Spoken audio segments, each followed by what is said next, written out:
All right, everybody, what's going on? How y'all doing? Welcome to Wednesday episode of SWAC Smoke, man. We decided to pop in and do a little live show tonight to talk about all SWAC honors and individual player of the year and all that stuff. So y'all, I thank y'all for tuning in, man. Of course, y'all see we got Mr. Ring Season, Mr. Rattler Mania over there. Jerome, what's going on, man? How you doing today? All right, I'm doing good, man. Good to talk with you, see well. Hello to everybody out there in the chat. It's ring season, like I say. Somebody coming away with a ring this Saturday. Somebody. Yeah. If some of us got some empty fingers, we need to put the jury on it. So we'll see. We'll see how this weekend go. But like I said, this show here is mainly just a little live show to talk about everything that went down with the all conference teams and whatnot. Also, it's coaching firing season. We'll probably talk a little bit about that, but like we're not gonna be on here too long tonight because we still got our normal show coming at y'all on Thursday. So we're gonna give y'all just a little taste tonight. We ain't gonna give y'all too much. Don't wanna show it all early. We're gonna save up a little bit. But first and foremost, man, how y'all doing out there? Thank y'all for tuning in.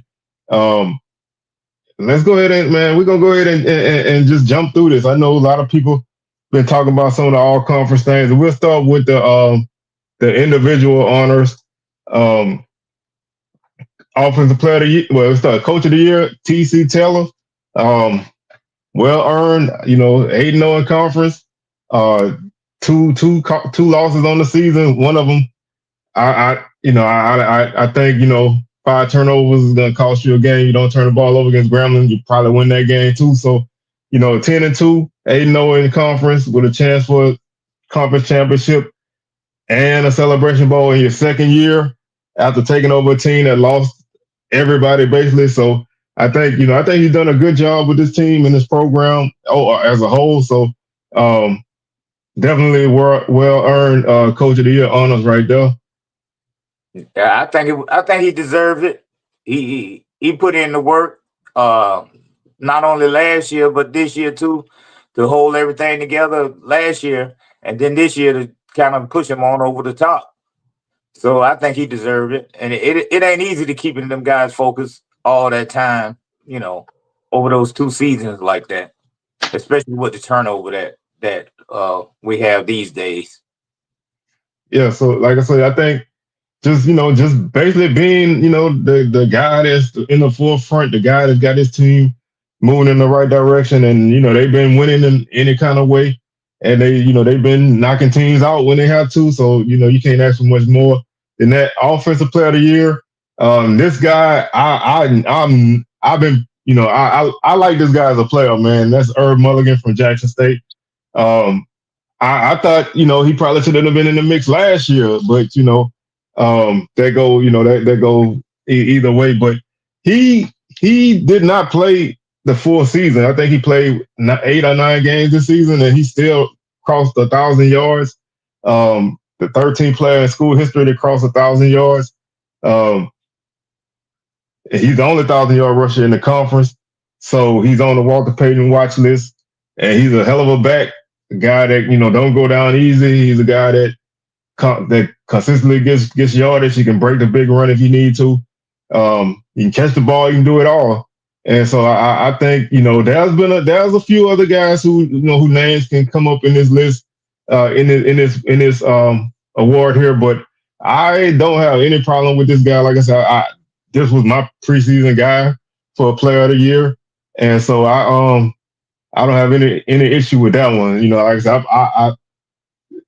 I say it all the time. Herb Mulligan is my favorite non-Southern player in the conference, so I'm happy to see him win this award.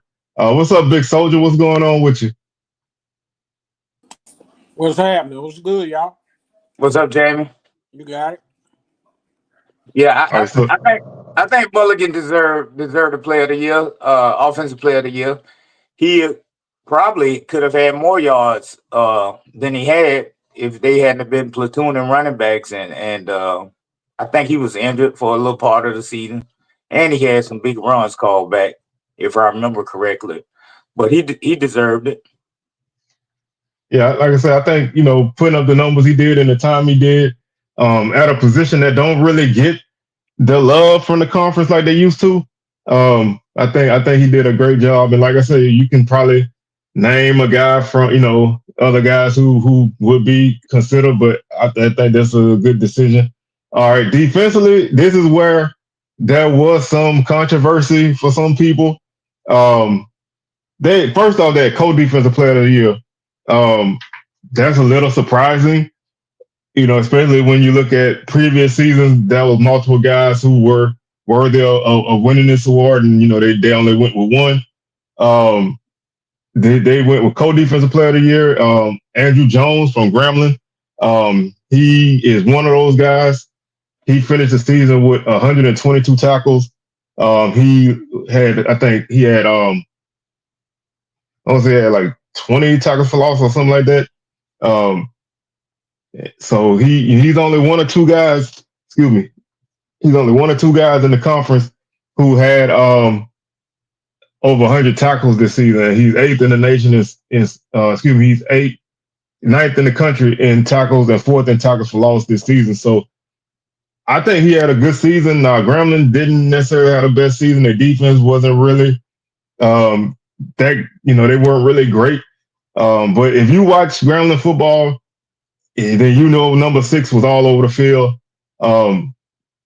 He's a playmaker. Now he went into the portal, so I mean, obviously that you don't know that before you make that announcement. But seeing a guy win co-defensive player of the year and go into the portal, that's kind of it's kind of what we expect from these years. But I think he's a guy who had a good chance of winning this award. I don't really have an issue with him winning it, or at least splitting it, or however you want to look at it. But what's your thoughts on Andrew Jones from Grambling?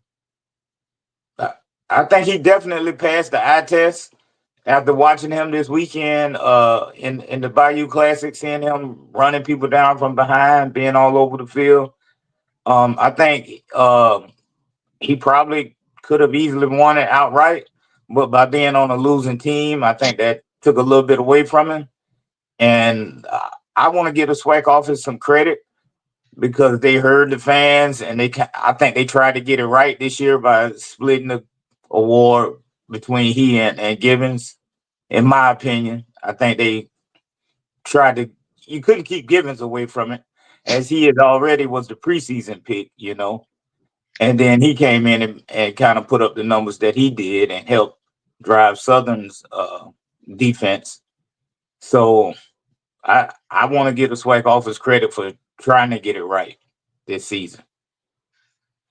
All right, Big Soldier, what about you, man? What's your thoughts on Andrew Jones from Grambling? I think Andrew Jones' whole season was a dog, man. I mean, dude was all over the field making tackle, making plays. I mean, he deserved it. I think they got it right with that. But I want to give a shout out to my boy out there at Bama State. I can't think of the cat's name right offhand. Traquan Thomas. Yeah, I think he could have probably been easily defensive player of the year. But hey, we not doing the voting. It's the SIDs and the coaches. So hey, it's left up to them. So, but them wasn't no too bad picks at all. Yeah. So speaking of the other guy, that's Kelby Givens from Southern. Finished with 11 sacks this season, 26.5 tackles for loss, which led the country. He had 3 forced fumbles this season. I think he had 12 quarterback hurries. Obviously, Southern defense was top 3 in the league. I like you say, the preseason defensive player of the year. He got a lot of attention from teams early in the season because we didn't return very many guys on defense that started, so he kind of got off to a slow start because he was getting a lot of double teams and stuff early in the season. But once guys started establishing themselves, he was able to start to get a little bit more freedom, and his numbers started getting better week after week. And watching games like the Grambling game, which he was very disruptive in that game. Pine Bluff, he was disruptive in that game. Prairie View, Texas Southern Alcorn, he made plays in a lot of games, and so I think he was he was obviously one of the front runners, and I think he earned it. Like I said, I don't want to sleep on Traquan Thomas because their numbers are very similar. Thomas had 12 sacks this season. I think he had 5 forced fumbles. But you can, like I said, when you got that many guys, that's capable of winning the award, somebody gonna get left out unless you just name them all. So if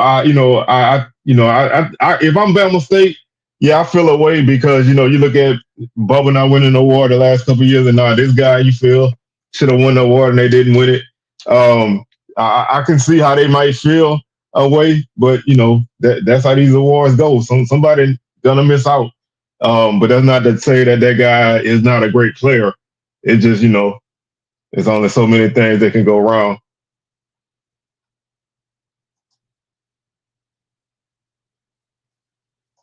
All right. Let's see. Newcomer of the year. We got Daniel Richardson from FAMU. 2,662 yards through the air, 14th in the country. Threw 23 touchdowns this season, which was 16th in the country. He averaged 221.8 yards per game, with a league leading 231 total completion. So, I think even though FAMU didn't have the best season, I think this guy was definitely not a reason why. I thought he did a good job with an offense that was basically starting over in a lot of positions. So I'm gonna let Jerome touch on Mr. Richardson a little bit and get his thoughts on him winning Newcomer of the Year. Well, Richardson was basically the engine that drove FAMU offensively, especially early in the season with his poise and making big plays to keep FAMU in games and to pull some games out in the end. And we saw what happened when he left the game against Prairie View.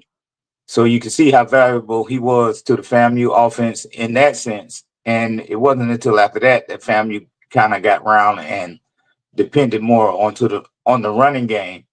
But Richardson, he came in under a lot of spotlight and pressure and pretty much performed. He don't have the record it's a winning record, but it wasn't a record that was put up last year, but you can't put that on him. I think he did well. Yeah, I think, like you say, coming in, basically being, one go round, I think he did, a solid job. Now I will say the way the offense was run, I think, kind of helped that a little bit because they was super pass happy. I think that might have been a detriment to the team because you could see the last few weeks they ran the ball really well. But when you let your guy throw the ball and he can do it, he's gonna be productive. And I think he was a very solid quarterback all season. And that, I'm not surprised because he was a guy that had a great season last year at Florida Atlantic. So I think he showed that he's a legit player. Big Soldier, what's your thoughts on the Newcomer of the Year, Daniel Richardson? Hey, Daniel Richardson, my dog, man. I think that's one of the most well-spoken young brothers out there in the SWAC, and he's well deserving of it, man. Not only just up for the SWAC, he up for national awards. So I think he's deserving of it. He definitely kept the ship going until it sank in Jackson. You know what I'm saying? But you can't take that away from him, man. That dude's he lit Jackson ass up too. So yeah, he gonna be definitely SWAC smoke is tomorrow. Huh? I say SWAC smoke is tomorrow. Mm-hmm. Yeah, we'll bring all the smoke tomorrow. We just kind of going through this, but like I said, I think he's a guy that he did what he could with what he had. So I think he's deserving of the award. You can throw out a guy like Giovanni Gibson in that list who could have won it, but I have no problem with Richardson. Now this freshman of the year, I know this SWAC smoke. I know SWAC smoke is technically called it tonight, but the real SWAC smoke tomorrow. But I want to go ahead and say this guy here, who is the freshman of the year, is Southern kick to this dude. I'm running on the field and I'm slapping somebody. Okay, do not kick to this dude, man. Do not kick to Travis Terrell Jr., bro. Please do not kick to this dude.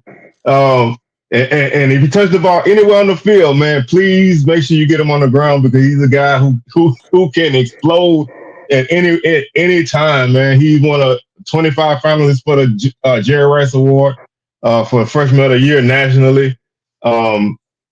He's among the nation's leaders in several categories, including uh, kickoff return touchdown with 2.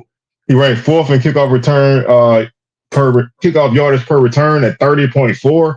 He's 3rd in punt return yardage per return at 17.3.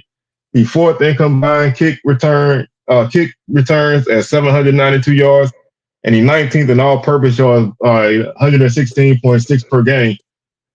All of that means do not let this dude get the ball. Do not let this dude get in space. He a touchdown waiting to happen. He's electric. Like they used to call Martez Carter at Grambling Mr. Excitement. This is Mr. Excitement 2024, man. This dude is the truth. If there's any guy I'm nervous about seeing my team face is him, because if you miss a tackle, you take the wrong angle, kid is gone. Well deserved. I know the future is super bright for him. But I think, hands down, this was probably the easiest choice to me out of any of the awards, because this kid is electric. So I'm gonna let y'all speak on this guy. I'm gonna let Big Soldier speak on him first, since he's a JSU guy. How you feel about this award, man?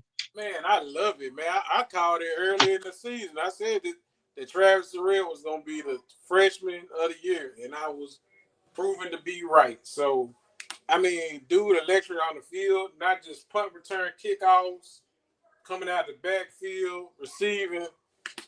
Hey, I think Jack State got a poor man's Travis Hunter almost. You know what I'm saying? So, hey, I it's much well deserved, and hey, the future ain't nothing but bright, and it's up from here. So, hey, I hope Southern kick the ball to them every Bro, if we kick the ball to that dude more than once, bro, I'm gonna be in somebody. I'm gonna be in somebody custody, man, because I'm gonna act a fool, bro. And I know, like, last week he tweeted, he was like, "Man, Southern, please kick me the ball." I'm like, hell no, do not kick the ball to this dude, bro. We already gave up a kick return last week. We should have kicked the ball to the back of the end zone. Man, please don't give this guy an opportunity to make a play and show you why he is who he is. But well deserved, all joking aside, well deserved, man. I felt like he was heading that way early in the season. The first few times I seen him touch the ball, it was over. So, a guy like that's a game breaker. On a team that don't even need that's an extra weapon. You know what I'm saying? Some of us don't even got one guy like that. You know what I'm saying? And this guy is a freshman, so that just makes it even better. So we got a long way to deal with this kid for a few more years. So I'm glad to see him win this award. And like you say, the future bright from. How about you, Jerome? What your thoughts on Mr. Terrell? Terrell is a game changer. He remind me of a FAMU kick returner. I want to say he's from Baton Rouge or either from New Orleans, Howard Huckabee.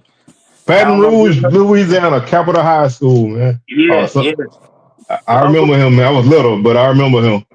Howard Huckabee, he was leading the country in kick returns, and it looked like this guy has the potential to do the same thing in the future. Doing all of that stuff as a freshman. So, the game is just going to slow down even more as he carries on through the next 3 years. Hopefully, he stays at Jackson State. I say that with my fingers crossed. That, but yeah, but no, no, but yeah, I think the young man is great. He's definitely a game changer. Hey, yeah, man. He coming to brag next year. He coming to brag, and he come to see y'all. So he got to give him a ticket return and brag before he go now. Man, he could get 2 touchdowns and brag. Yeah, he coming to Mumford too, and we ain't gave up a kick return in Mumford since 2021. I hope we don't do it. I hope we don't do it then. I hope we don't do it Saturday.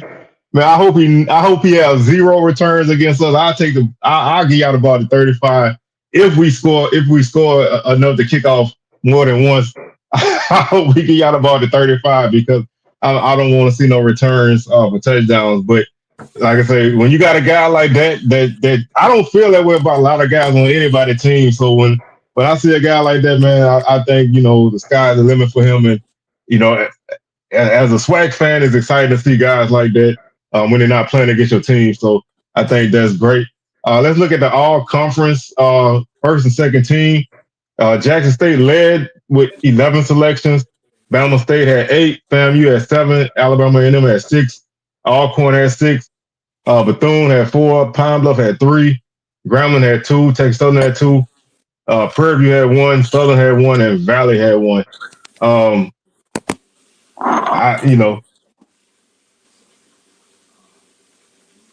you know what I'm saying? I tried to go through this list and see who I would leave off to put other people on, and I really don't have a lot of people who I think should not be on there. So I'm not gonna really complain too much about anybody who's not on there or lack of representation from any team. But I know it's a tough thing to put these teams together, but I'm gonna run through the offense first, and then we'll talk about the guys. If y'all want to chime in when I say somebody, y'all can do that too. Quarterback first team is Daniel Richardson for FAMU. Obviously not a surprise since he's newcomer of the year. Running back Irv Mulligan, offensive player of the year. He better be first team. Donovan Eaglin, other running back in first team. Carson Vincent, who's a guy who I think is getting some pro hype from Alabama and them offensive line. Aurelius Dunn, Alabama State offensive line. DeAndre Towns, Blue, Jackson State offensive line. Charles Davis, FAMU offensive line. Ashton Grable, FAMU. Giovanni Gibson at wide receiver. Nathan Rimbert at Valley, also the other wide receiver, and Travaris Griffin from Alcorn at tight end. So, what's your thoughts on the first team offense? I really don't have no problem with it. I wanted to see Jamari Gassett on there, but it's subjective. But I don't really have a problem with it. Both of those receivers that are on there, I saw one of them in person, and he was good. So yeah, but I don't have a problem with the list. How about you, Big Soldier? Come to me. I don't have no real major problem with that list, man. I think you hit it. I think they hit it on the head, man. I mean, really ain't no debate on that first thing. Yeah, like I said, I don't really have no. I mean, the way I look at any time I look at an all conference team or even a player of the year award, I'm like, who, especially an all conference team, who would you leave off to put somebody else on? And I don't see anybody on this first team that I think should not be on there. I mean, Donovan Eaglin is a guy, he almost ran for 1,000 yards this year, came up just short. Gibson and Rimbert, two really good wide receivers, didn't play for good teams, but two really good wide receivers. Ironically, they both going in the portal, so I guess this is they only go around in the SWAC, but they both were electric guys that probably could have been, they played on better teams. Who knows what kind of attention they would have got. And the offensive line, all those guys are solid. So I don't have any problem with the offense first team. I really don't have any problem with any of these selections, which makes it tough for me to be like somebody should have been left off. But first team defense, defensive lineman, Kelby Givens from Southern, Traquan Thomas, Alabama State, Malachi Bailey, Alcorn, Joshua Nobles, Jackson State, Andrew Jones, linebacker from Grambling, Rico Dozier, Alabama State linebacker, DeMarcus Cunningham, Alabama State linebacker, defensive back James Burgess, Alabama State, Amon Scarborough, Alabama State defensive back Kevrick Wiggins, Jackson State defensive back, and MJ Henson from Texas Southern defensive back first team. Again, I don't see anybody. Huh? I got a problem. Oh, what's the problem you got? The problem I have is that they put all edge rushers and then show none of the D tackles any love, man. Because I felt like the boy Jeremiah Williams was definitely deserving to be on that first team, man. Because he was first team all preseason. Then when it gets to the postseason, he don't even receive an award. You know, I felt like he could have been. I feel like they could have put two D tackles instead of all the edge rushers. But I mean, ain't no knock to them. You know, I think they deserve to be on that list. But I think they look past a couple of these D tackles in the league, man. Yeah, I agree with that. When I was looking at the list the first time, I was surprised I didn't see anybody who is like a true defensive tackle. I know a couple of them guys can slide in from time to time, but no real defensive tackles on there. So I was actually surprised at that. But that front four are all edge guys are the top edge guys in the league. So I think they're all deserving. But like you said, it wouldn't be a problem to put guys on there who had great seasons, at the defensive tackle position. So I think that if there's anything, that's a valid thing. But it just so they probably need to just go with, instead of just going with 11, just name a few guys and just do it by position and not necessarily like a lineup, so you can get those guys the recognition.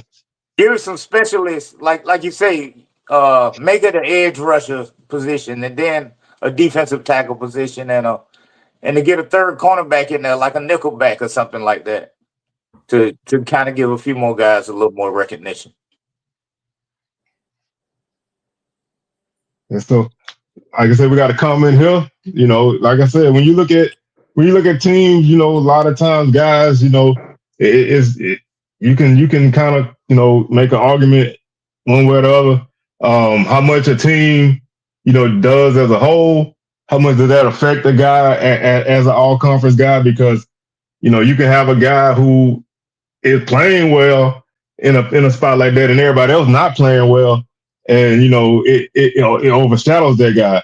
But like I said, I think as you can see, there's no FAMU dudes on the defense first team, because the defense just didn't get it done this year. But their offensive line was still actually, was still pretty solid all year. But I think they just, they had a rough season.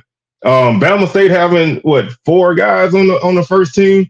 That says a lot about their defense. And they're really, they're really kind of, to me, if I had to make a statement about a guy winning an individual award on the defense, they got 4 first team guys on it. I think that makes it tough for a guy to win that, So Bama State well represented on that first team defense. All good, all dogs on their defense. There's no slouch on their defense at all. All those dudes is dogs. All right, let's look at the specialists. First team, place kicker, Guillermo Garcia Rodriguez from Prairie View. Punter, Anthony Frederic from Bethune-Cookman. Return specialist, Travis Terrell Jr., Jackson State. Long snapper, Avery Salerno, Jackson State. First thing I want to say, I don't know how many of y'all watched Bethune-Cookman play, like watch. But that dude, that punter they got, that dude is a weapon, man. That dude kicked a 80-yarder against Southern. He routinely flipped the field. I think he had like 3 or 4 punts inside the 5-yard line against us. The kid is a hell of a punter, man. Like, I know a lot of people don't really watch punters a lot, but that kid is, that guy, a guy like that on a good team would be just deadly, because you constantly having the other team start from deep in their end. That changes games, and that was one of the reasons why our game against them was so slow and low, because we had to try to drive 85, 90 yards every time, because the dude was routinely flipping the field. Even if we got stops inside their 20, they still was making us have to drive. So, I think that guy is a hell of a punter. He's a well-deserved guy. I like the kicker from Prairie View, but there's a couple other kickers I think could have made first team. But he's kicked a few long field goals this season, so I won't take that from him. Um, I want to take a quick look at what he did this year. If they got the numbers up there. Um, of course, the kick returner we already spoke on that. I mean that's easily the guy to get it. And then long snapper, that's such a hard thing to judge.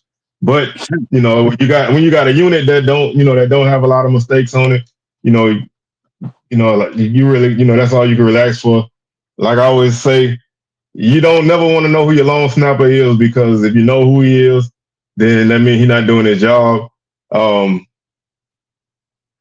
And so I think that makes it a difficult thing for me to judge. But this season, Garcia Rodriguez from Prairie View was 20 or 26 on the season with a longer 54. So he was a guy who made quite a few field goals this season. So I think I don't have a big issue with that. What y'all thoughts on the specialists? I think they're important. I know that much. We missed our kicker and punter at FAMU. The last few years we had stellar kickers and punters, and I ain't gonna say the kickers and punters were bad this year, but they were not at the same level that they had been. And it's a very important element on your team, like you were saying, to make people drive long fields to score. So yeah. But that's the first team, offense, defense, special teams. We're gonna go ahead and take a look at the second team.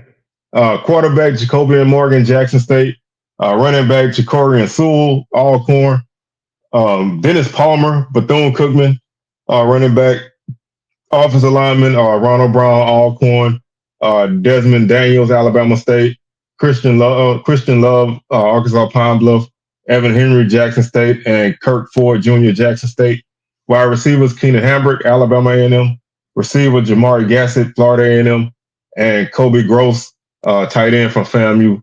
So, second team offense, what's y'all thoughts? I think I like them as well. Pretty formidable. Even the receivers, both of those receivers, I think could have easily been first team.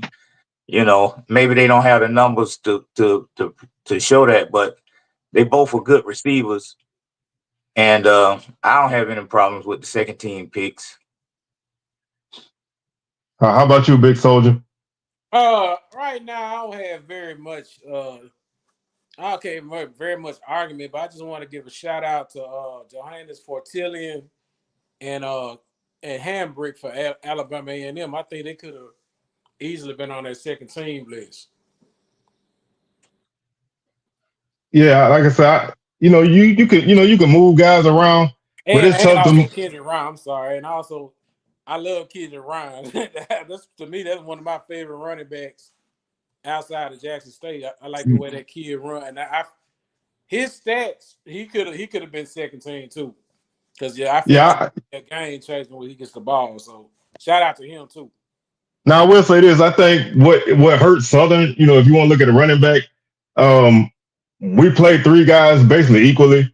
Kobe Dillon actually finished the season fourth in total yards and rushing with 760, but he only had one touchdown. So when people look at touchdowns, honestly, probably a little bit more than yards. So when you're getting the yards like that, and you're busting big runs, but you're not really scoring the touchdown, that kind of makes the guy kind of blend in a little bit. He actually finished with more yards than Dennis Palmer, but I like Dennis Palmer at Bethune-Cookman. And like I said, Kendrick Grimes is a guy who finished with over 600 yards, and he had 7 touchdowns. And all his touchdowns were pretty much either long or like 1 or 2 yard runs, but he made a lot of big touchdown runs in most of our games. So I would, if offensively, those are probably the only 2 guys I think from Southern who even had a chance to make second team. But I'm not upset that they didn't make it because the guys who made it, I thought they were great. I mean, Sewell from Alcorn is a back that put up big yardage this season. With a quarterback that run the ball a lot. And like I said, Palmer was a guy who came on strong late in the season. Um, and so, like I said, I don't really have a big problem with the second team offense. I think they, like you said, you can move guys up or down, but I will say those two guys that receive on first team, it would have been hard to move them out of that spot. But second team defense, we got defensive lineman James Ash from Florida A&M, Keelan Cox from Texas Southern, Dorian Wesley, Alabama A&M, and Jaden Hardy, Grambling State. Linebackers Cortez Andrews, Alabama A&M, Stamarion Edwards, Alcorn, Jaden Kelly, Pine Bluff, Delvin Gully, defensive back, Alabama A&M, Keen Lewis, Alabama State defensive back, Kendall Bowler, FAMU defensive back, and Edwin Summerar, Alcorn defensive back. What's your thoughts on the second team defense? Now, I feel like Ash might could have been left off that list, but I mean, it ain't no bad pick or anything like that. But that's why I felt like a Jeremiah Williams or True Thompson could have replaced that right there. But I mean, overall, so there's some solid picks. You know what I'm saying? I like Bowler. I always like Bowler as a DB. Definitely like that A&M picks on the defense, because I feel like that defensive end and that linebacker was shining on their defense, and yeah, they have pretty solid picks. I mean, you could probably rotate a few pieces out maybe in that secondary, but overall, hey, I like it. Hey, I really ain't got no much issue. How about you, Jerome? Yeah, I like it too. I didn't realize the guy from Jackson State didn't make first or second team. What's his name? The defensive end or defensive tackle? Yeah, James Jeremiah Williams and True Thompson. True Thompson. I didn't realize. I didn't realize he didn't. They didn't. He didn't make either one of them. And Ash. For me, he was preseason all SWAC. I think that might have had a little something to do with him being there. And he's the last holdover from the team from last year, other than he and Alan Smith. But I don't think he really put up a lot of numbers this season. So I guess the coaches might have been looking at whether they had to double team him or whatever the case may be. But yeah. All right, so let's close this all SWAC team out with the second team specialist. Place kicker Gerardo Basil from Jackson State, Matt Knoll from Jackson State at punter, Darnell Dees, Bethune-Cookman kick returner, and long snapper Clayton Thomas from Bethune-Cookman. So the first three guys I named, could have been first team. Although Dees is always a guy I think is a game breaker, but he had 2 returns in one game against Western Michigan. But I think Terrell's a guy who can do a little bit more. Although either one of them guys are great return guys. Matt Knoll and Basil are very good in special teams. They could have been first team guys. Like I said, again, long snappers. I don't really have no way of judging them. So I'm not gonna make a statement. Maybe They must do. Get down and make a tackle on punts or something like that. They must do, because like I said, I don't know if you gauging by how many bad snaps they have or whatever, but I like I said, I'm when it comes to long snappers, what I'm saying, I like our guy, what I'm saying, but he didn't make it this year. He was preseason all conference and first team last year and the year before, but like I said, I can't really speak on that, but I think there's a solid special team unit in the second team. They could have all been first team without any question.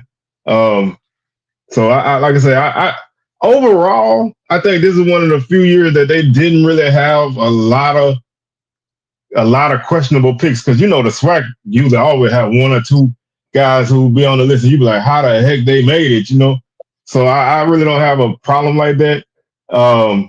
They were having blank spots.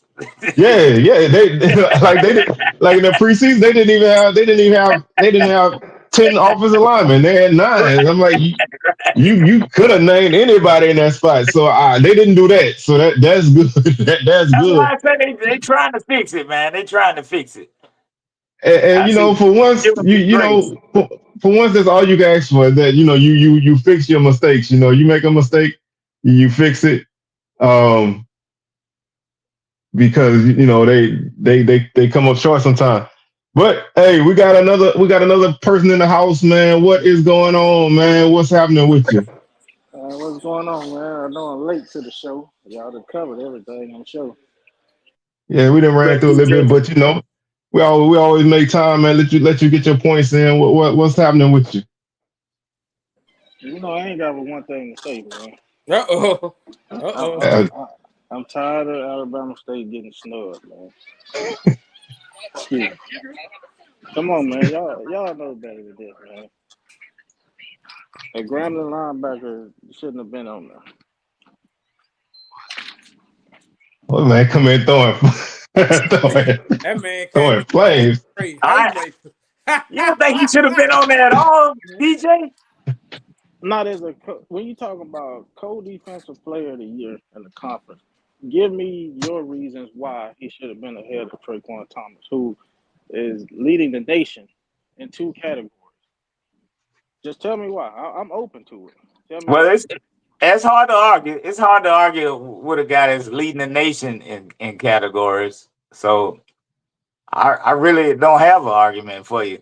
Other than, like I say, I watched him play. He looked like he passed the eye test. He was popping all over the field and flashing everywhere, And I other than that, I don't really have a good explanation. And I I oh can go ahead. respect that. Go ahead, Chuck. No, you go ahead, man. You just got here. You go ahead. I can respect everybody's opinion on that. But when I tell you, like I told y'all in the group, the impact that Traquan made. Yeah, you might have a kid that's all over the field. We had Cunningham and Rico that were great linebackers.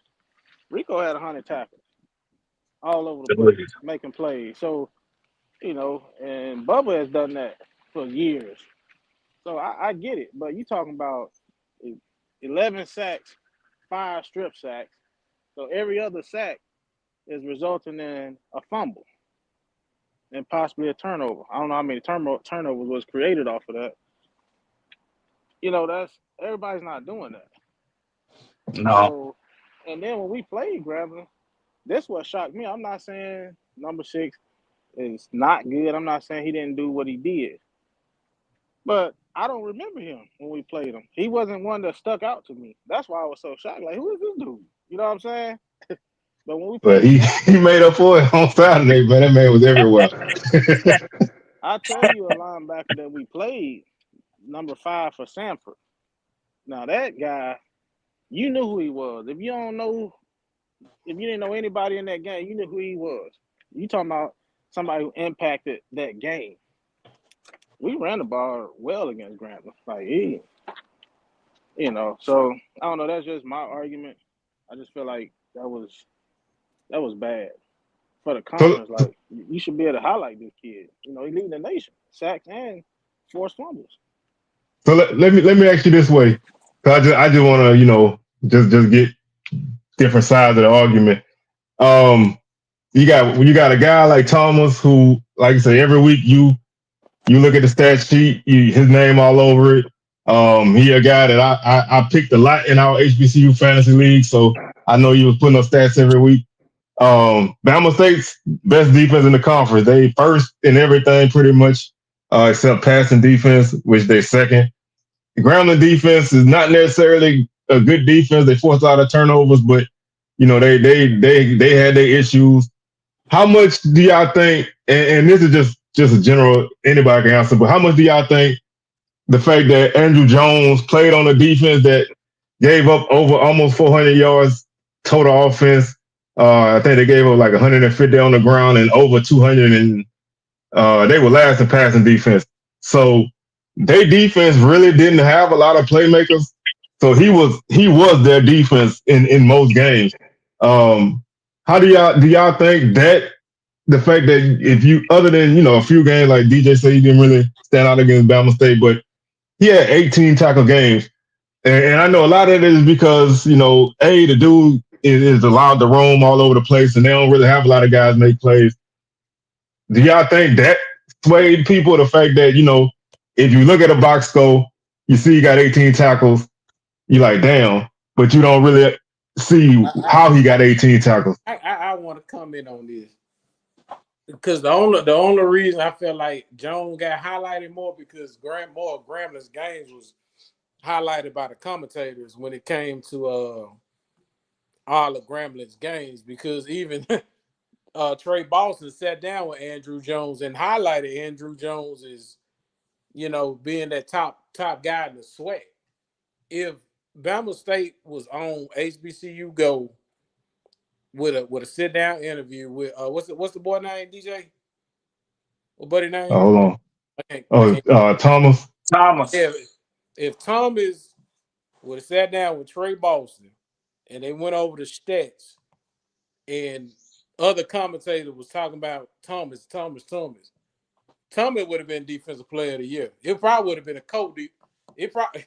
I don't think Kelvin. Don't get me wrong, Kelvin Givens, but I just think he would have got highlighted more. Sometimes I think the SWAC doesn't do its just due when it comes to highlighting our players, and that's one that they really missed on because that kid really good was balling. He was balling out of control. Not just him, but like you say, Doge and the other line, Cunningham, because Cunningham a beast too.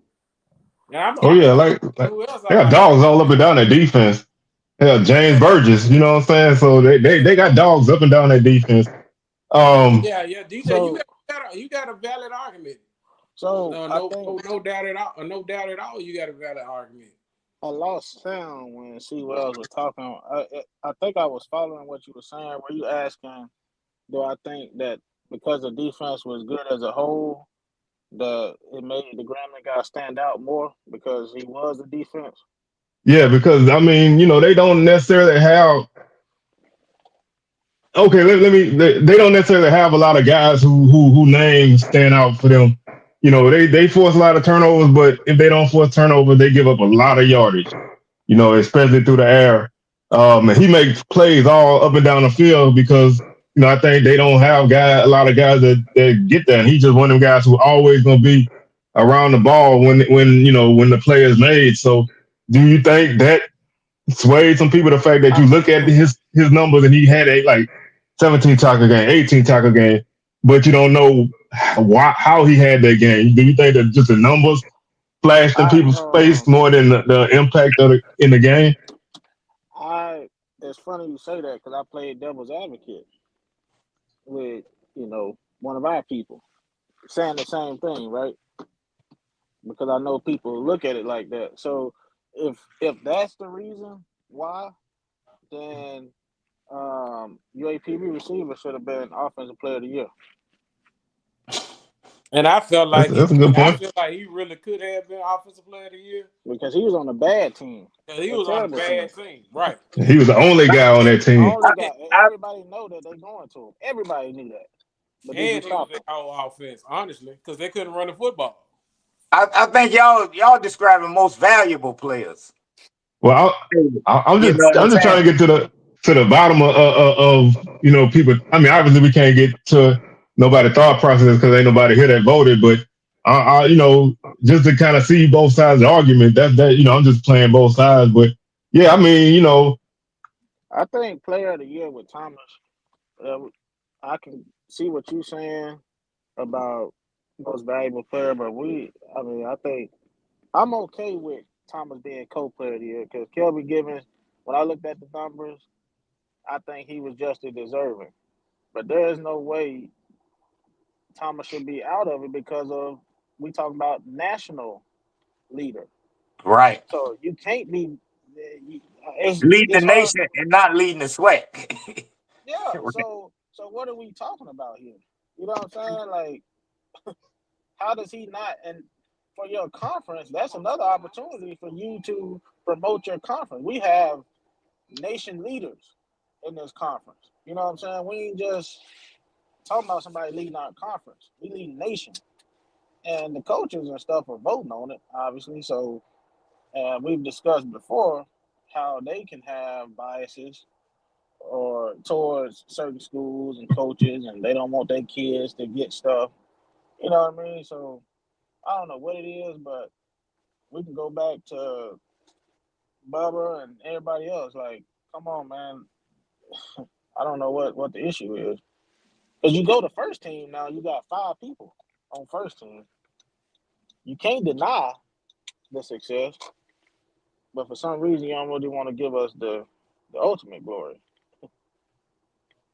Yeah, I mean, like I said, I don't disagree. I mean, you making valid points. I can't disagree. Like I said, I'm just trying to look at it from what people see, and sometimes I I think some people do get wild by certain numbers. Now, obviously, when you got 122 tackles and the next dude got 60, something's wrong. But I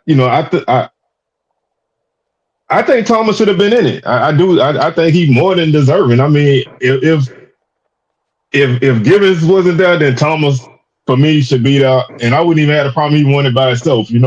Because he was a disruptive guy. You know what I mean? I don't really know. That's something I wish we could get. People reasons why they voted the way they did. I mean that would always answer a lot of questions. I respect Gibbons though. Like, what he had 9 sacks and 21 tackles for loss.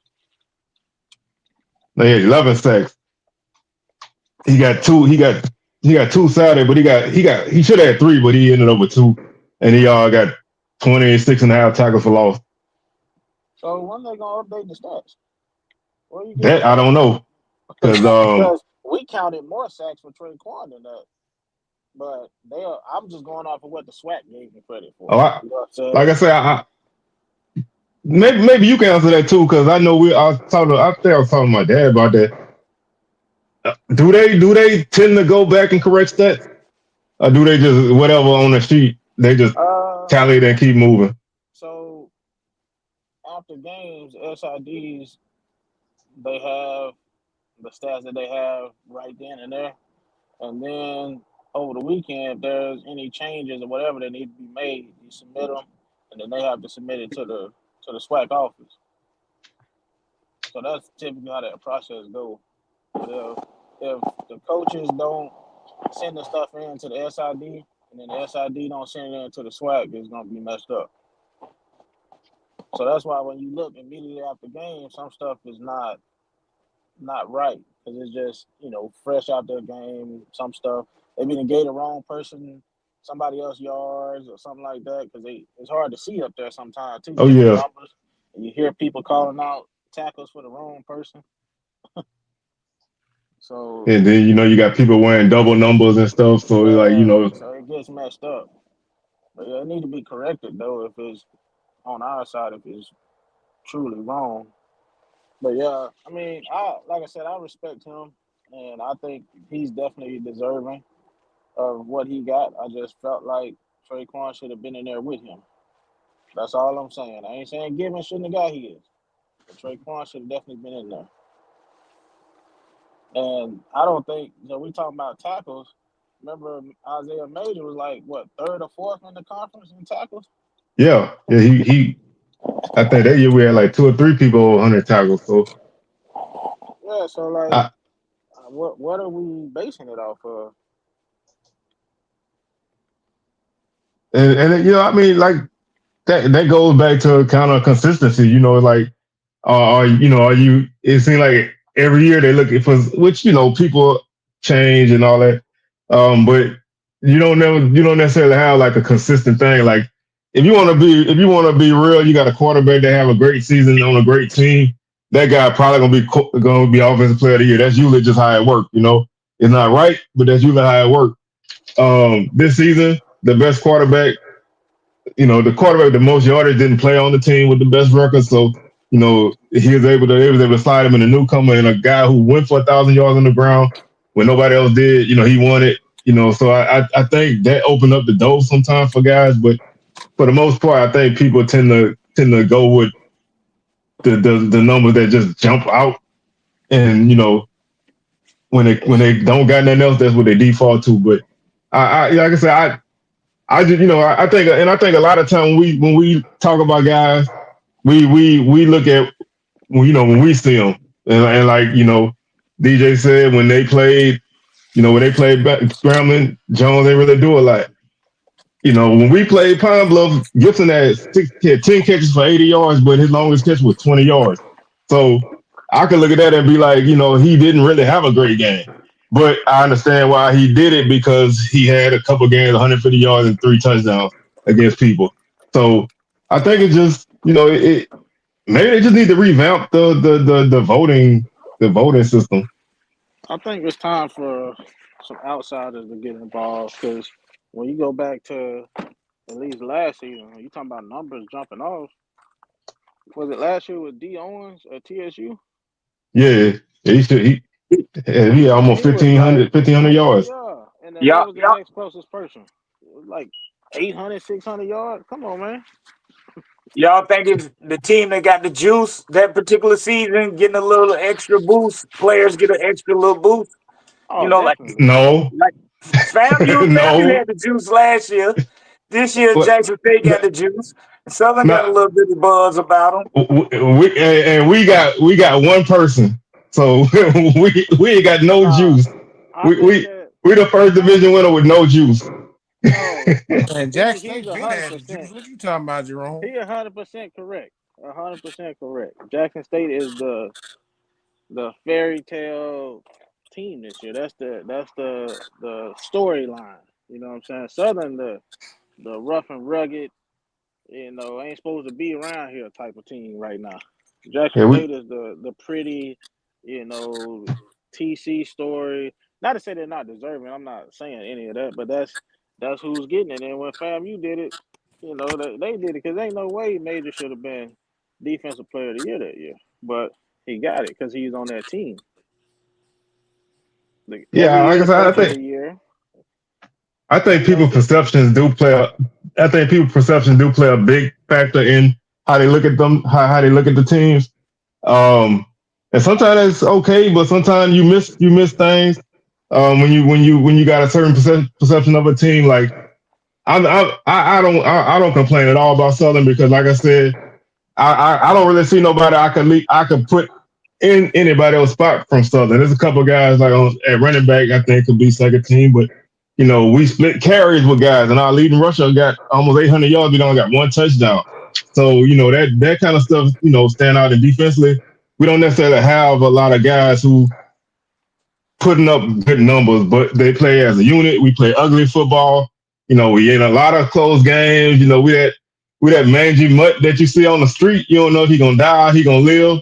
But then you come outside the next day and he's still outside. So it just there's nothing pretty about the way we do things. So that's never gonna really equal any kind of recognition.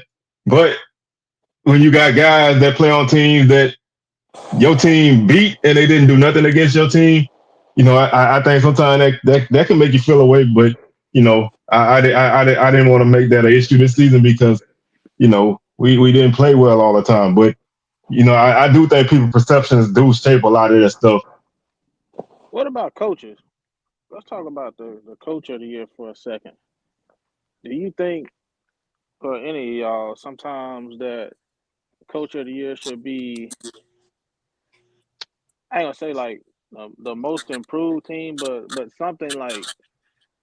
something that wasn't necessarily supposed to happen. Like somebody did a lot with a little, versus somebody who's got the most talent in the conference and they won, and you just get them coach of the year. Which I'm not saying that everybody that has talent is gonna win. I'm not saying that either, but somebody like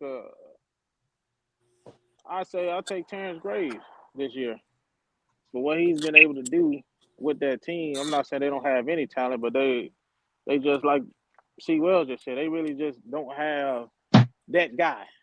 They got the Kelby Givens, but outside of that, who's that one guy? They play team ball. They scrappy winners. They find a way to win. So sometimes I think those guys are deserving for coach of the year versus somebody who's loaded. I could Yeah, be I wrong, but that's just the way I think about it sometimes. Yeah, I mean, I think, like I say, I think a lot of times when you got, like you said, you got a coach that, they let's say a team was like 1-10 last year, and they jumped up to like 6-5 or whatever. That's a guy who always should be eligible. A guy that turned a program around, a guy who battled a lot of adversity and got the wins. But you got to also look back how the SWAC used to do it. The coach of the year used to be whoever won the championship. You know what I'm saying? So it's like that. Like they literally used to give it out after the championship game. So that's not, what I'm saying. So we done came a long way from that because we're actually voting for it now. So I think you're gonna see more of that happen as we start to do this more that way, because it literally used to be SWAC championship. Here's the trophy, coach of the year. Here you go. It's like, well, what if my team was 6-5 and we snuck in the championship and won? I'm not necessarily. I mean, yeah, you won, but you didn't do the greatest job all year. You did the greatest job that day. Which is the thing about a championship game. You can be the worst team and win, on any given Saturday. So I do think that you should see you should see guys start to get that kind of recognition. But And I also think that the turnover we got on coaches right now is really hampering that. So it's like Okay, it's tough. I It's tough got to you. get. It's tough to get guys with that kind of story because everybody getting new coaches every 2 years. DJ, with your scenario, that will put Eddie Robinson right there in the mix because of the job he did this year, losing his quarterbacks and keeping Alabama State around as long as they did, right up into a missed field goal. He kept them right into contention for winning the SWAC East. So Oh, in your definitely, scenario, that would help him be him. He will be in there. definitely. Like we faced a lot of adversity. People focus on the quarterback, but we had tons of injuries at key positions, such as kicker. Like our starting kicker got hurt early in the year, and who knows? Maybe we get that opportunity at Grambling. Maybe the starting kicker make that kick. Brandon came in and did a great job for us, but we didn't have our best all year. Like a lot of people started dropping early, so there's no excuse because I still look at it. A lot of us in our room, we still look at it like, yeah, we did great with all the adversity, but we were still really down 4 points to Jackson State at the end of that game with a chance to win it. We a kick away from beating Grambling. Like the games we lost, FAMU, we was in that game. We were still able to win the games even with the fifth string quarterback. So if you still have that opportunity, you still got to deliver. You know what I mean? If we was getting blowed out, we can say, yeah, we lost our quarterback, we lost our kicker, we lost a veteran receiver. We can start saying that, but we really don't even look at it that way because we were still right there with everybody, with the fifth string quarterback who didn't even come to college to play quarterback. He just got thrown in that, Right. Okay, so I got this. This is what I got to say about it. Oh, go go ahead. ahead. Now, when J State lost that whole roster when Prime left, and then TC flipped it, it still went 7-4. We ain't getting no damn cookies from nobody. Man, don't. Oh no, bro. I don't want to hear y'all crying about y'all got y'all trophies this year, bro. Now, but now when we run through the conference, it go 10-2. Hey, this man got a Mercedes and crying because he ain't got a Bentley, bro. Come No, Hey, but I ain't crying, and I ain't nah. crying. No, I'm just saying though, like it ain't no participation trophy when you go 8-0 through the conference. It's not. But the way we looking at it is how other conferences do it. Sometimes, the best coach don't always win coach of the year. Sometimes it's the guy who do the best with what he got. I get So, what you're saying. and, Yeah, and I definitely do.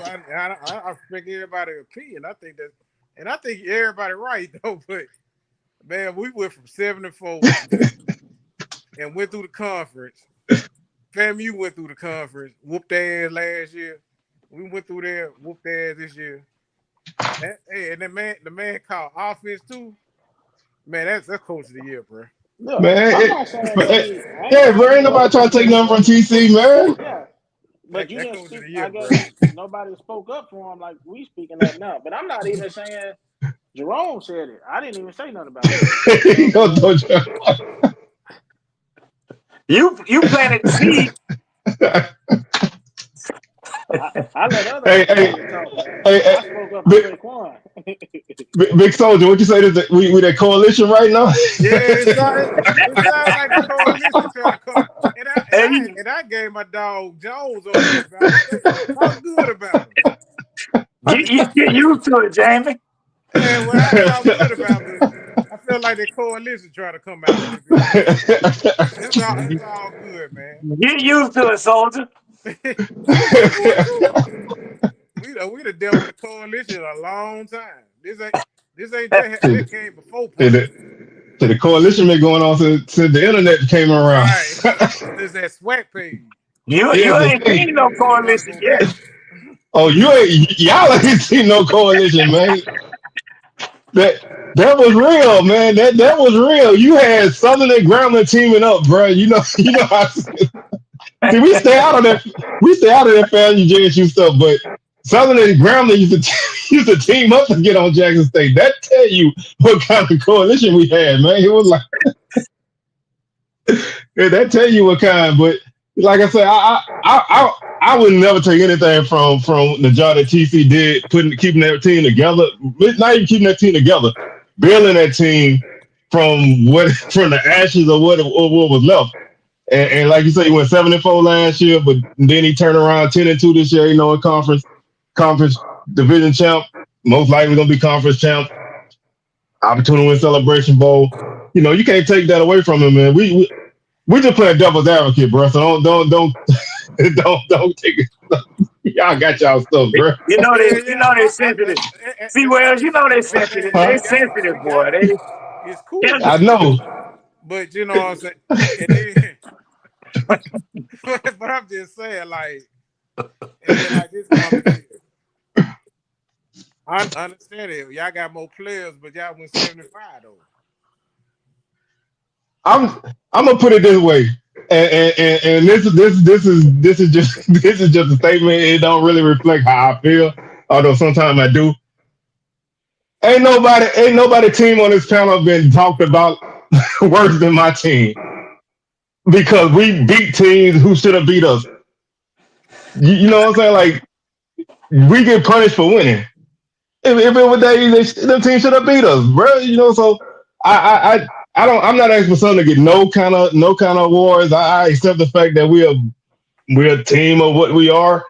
I just I just think sometimes we should get a little recognition for the job we did, man. I mean, hell, we played 3 different quarterbacks. Like we won the majority of our game with Y'all 2 did that by redshirt choice. freshmen. Y'all was No, we switching ain't do that quarterbacks by by choice. we ain't do that by choice. You playing one guy that's going 8 for 20. You can't play him all game, man. Come on, Boy, just it's not like don't it's run not it like back out Bama there State. next week.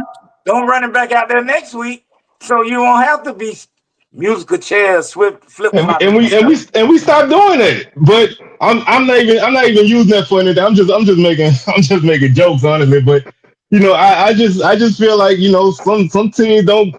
There's teams who we beat that people look at as better than us.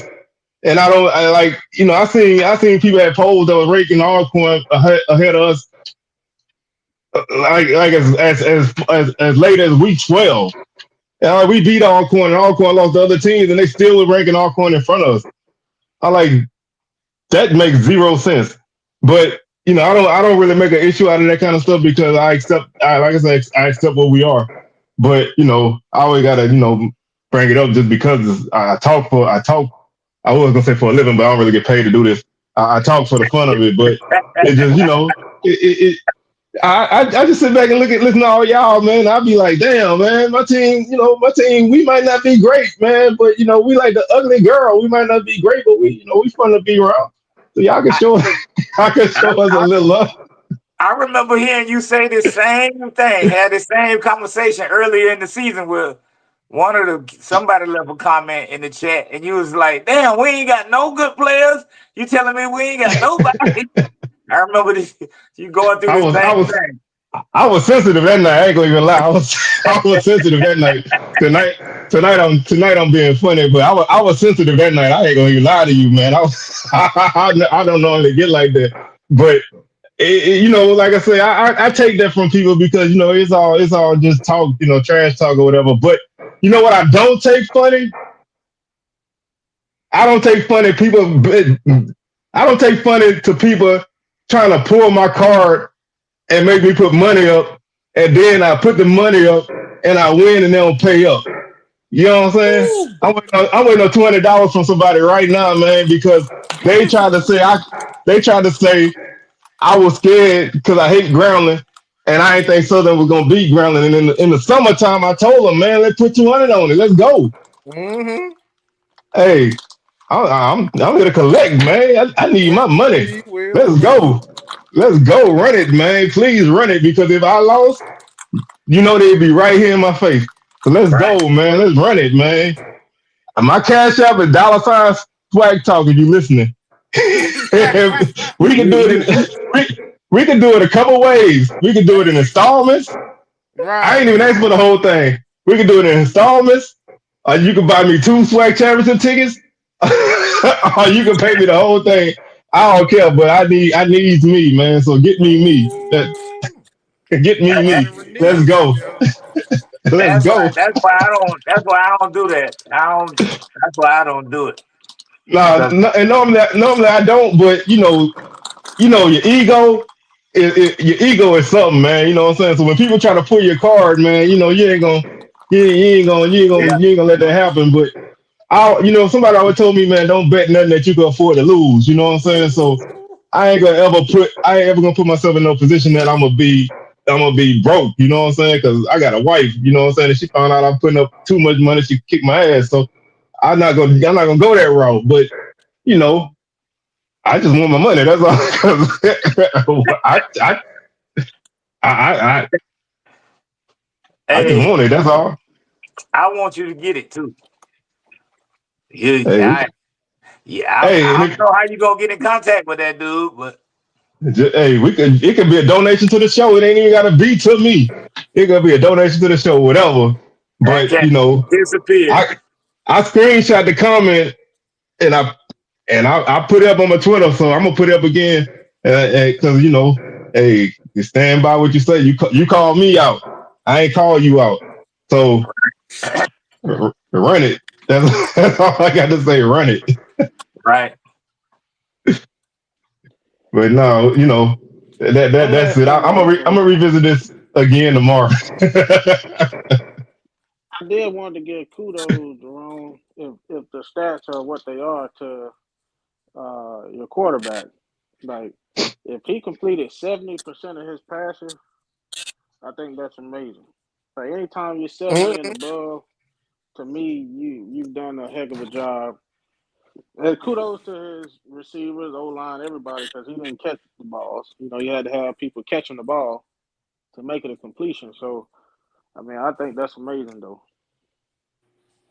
Yeah, Yeah, I mean, I don't follow the 70, stats. Y'all know me in stats.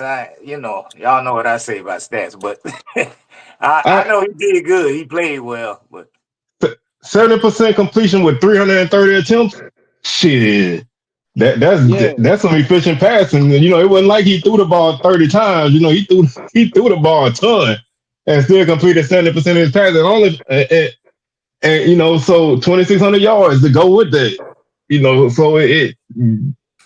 So those really good numbers, man. Them numbers that that a lot of teams would kill for. and that kept you in games. He wasn't putting you out of games; he keeping you in the game. So yeah, especially early in the season. That's what I said earlier, and we saw how valuable he was when he got knocked out of the game. How we kind of lost our way. The whole time he was out there, we even in the stands, we always felt like we had a chance that he was going to eventually drive the ball back and get us down and score. Even in that Valley game, uh, he had gotten the team down into field goal range before they got a snap that went over his head and moved him out of field goal range and things like that. But up until that point, we always, as long as he had the ball, as fans, we kind of felt like we had a chance to move the ball with him, you know. So Yeah, I mean that's all. Yeah, like, we don't need to replace that though, you know. That's all you can hey, ask for though. if we, What's up? if I could just take what he did from an offensive standpoint, we would be having this discussion. We'd be hosting with the defense. We'd be I hosting. I feel the same way. At the very least, we'd have had a better record. But that Hey, you if we'd gotta have had make do that with what you Bama got. State defense, we'd have been somewhere else. Hey, that's true. That's true. I'd have been on my And, way to Tallahassee this weekend, probably, and we all can kind of look at everybody else and be like, if we had this, you know what I'm saying? We'd be in Yeah, a better spot. But yeah, everybody, it's honestly just about surviving, man. You can make it through week by week. However you make it through is how you make it through. You don't get no extra points for yeah, looking good every week. You get the points for winning. So, yeah. I just appreciate, everybody being competitive and playing to win. But I want to touch on one comment before we get out of here because I didn't realize it got as late as it did. Early signing day is for the day, the first day of the early signing period, man. How y'all teams are coming out so far? If you know. I saw Cozy say they signed somebody. I saw him on the 220 Club today, but I don't know who it is. I'm curious to find out. I know they signed a safety from I want to say he came from Air Force, but he from Plant City. He played high school ball here in Plant City. But Plant City Raiders. yeah, hey, fam, you need some of everything. So he also said that they were looking right now. Their class is heavy on defensive and offensive linemen. So I'm just gonna keep my eyes open with that. And he said in January that they will be, dipping into the portal. So I'm just all ears and eyes ready to see what happens on that front. How about them Hornets? Well, we signed about 10 guys today. A little mix. No linemen, safeties. Just a little bit of everything. If y'all really interested, just head on over to Bama State Football on Instagram. We have graphics and all that stuff up for you guys to view. So, we try to keep you updated over here at Bama State with everything going on. Appreciate it, man. That worked well for people like me. I'm gonna check that out. Yes, sir. Yeah, come on over. We can use a few more fans and everything else. Just come on over. We got room. We got room too. Y'all school keep y'all in the dark about Who you talking about? Keep you in the light. you talking about keep people in the dark. You got the doggone be Indiana Jones to find out what's going on. But we as far as I know, we signed one today. Kid, one of the top running backs in Baton Rouge. Kid, I've been really high on. Went to Southern Lab. That's a place that even though it's right across the street, we don't always get guys from there. We picked him up. He's a nice back, good bruising back. Is he a coach's son? I heard. Yeah, Coach Darryl Asbury. He played at JSU. And he's a great back, man. Really solid back. Put up some solid numbers. Played on a state championship team last year. They made it to the quarterfinals this year. Good size. Gonna help us out a lot. We're gonna have a young backfield next year, so he enrolling early. I know that much, so he'll be here in the spring. So we'll see what happens.